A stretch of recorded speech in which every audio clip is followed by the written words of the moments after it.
What up, peeps? Energy here, and today's energy broadcast system is inspired by.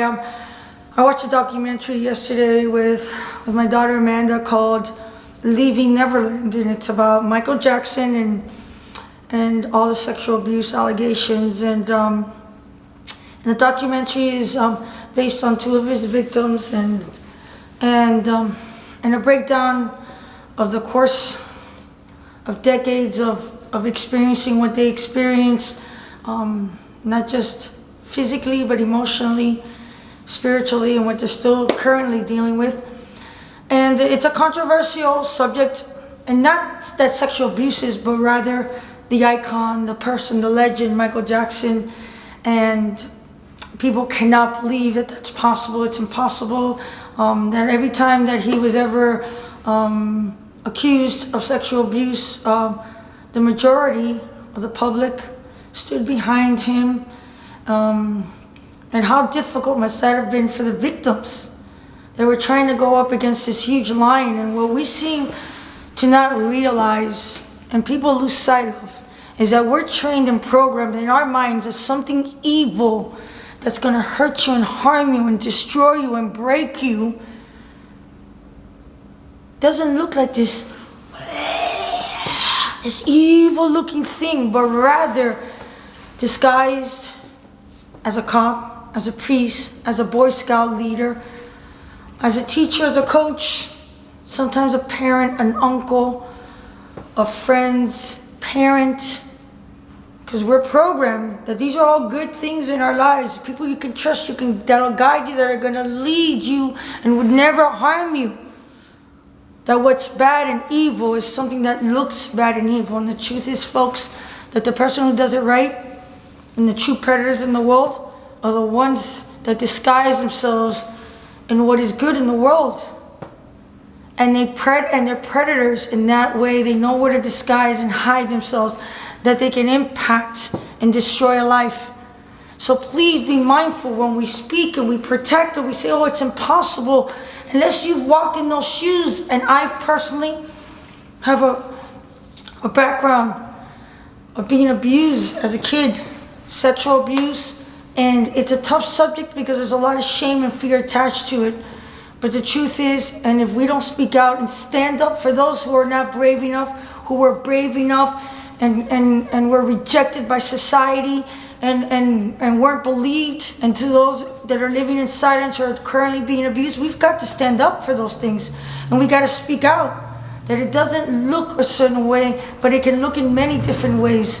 So it flared up something in me because I posted about it yesterday and was mindful that I'm personally, as a person, in my personal life and in my professional life, in my business, I'm going to choose not to play any Michael Jackson songs. And it's not coming from a space of hate at all. It's just where I can take a stance on something that we should have come together and stand against.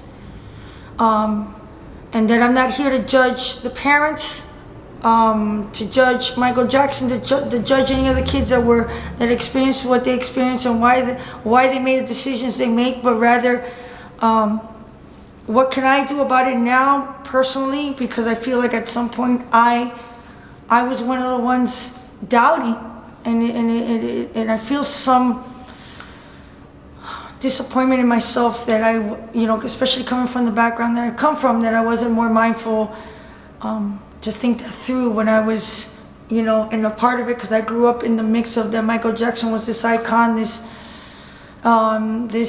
larger than life, who's here to change the world, who himself grew up in a very abusive environment, and that he was very childlike, and he was able to not only groom those kids that he abused, groom the parents, because he portrayed and portrays to the world that he's this quiet, innocent, shy, sheltered, childlike image.